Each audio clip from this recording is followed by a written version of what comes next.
The man stuck his head into the refrigerator and desperately ate the crushed ice inside. Then he kept licking the frozen water from the shelves until there was not a single bit of frost left. He felt alive again. But suddenly, he buried his head in the fridge and began to cry. As a burglar, he had been trapped inside this luxury apartment for 2 whole days. If he did not get out soon, he would either starve or die of thirst. But escaping was nearly impossible. The apartment was on the 60th floor, at the very top of the building. Every window was made of soundproof and explosion-proof glass. The front door was locked tight, and there was no other way out. The man felt around the door and noticed it was made of solid wood. He ran his fingers along every gap until he found the weakest spot. Then he began stabbing it hard with a small knife. If he could dig a hole, maybe he could unlock the door from the outside. Soon, he managed to chip off the carved wooden panel and reached the softer inner layer. Feeling hopeful, he worked faster. But as time passed, the broken air conditioner made the room hotter and hotter. Sweat poured down his body. All the moisture he got from the refrigerator was already gone. Thirst drove him mad. He dropped the knife and started looking for water. But since he had triggered the alarm earlier, the house had shut off the water system. Every faucet and even the toilet had stopped working. He stared at the toilet for a long time,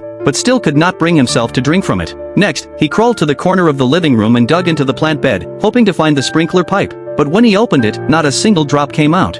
Finally, he turned to the fish tank in the living room. He dipped his finger into the water and tasted it. The salty, bitter sea water made him gag. With no other choice, he returned to the door and kept digging. Suddenly, the knife hit something solid with a dull sound. Then he made a terrible discovery. Inside the wooden door was a thick steel plate. There was no way he could break through it. In despair, he lay on the coffee table and tried using the intercom to call his partner. But his partner had already abandoned him. The man shouted into the device all night, but no one answered. When morning finally came, he grabbed the house phone to call the police. But the phone was dead. He tried using the computer, but it was just for show. The network cable was not even plugged in. This strange apartment felt more like a prison, as if it had been built to trap him on purpose. Then, he noticed the air vent above his head.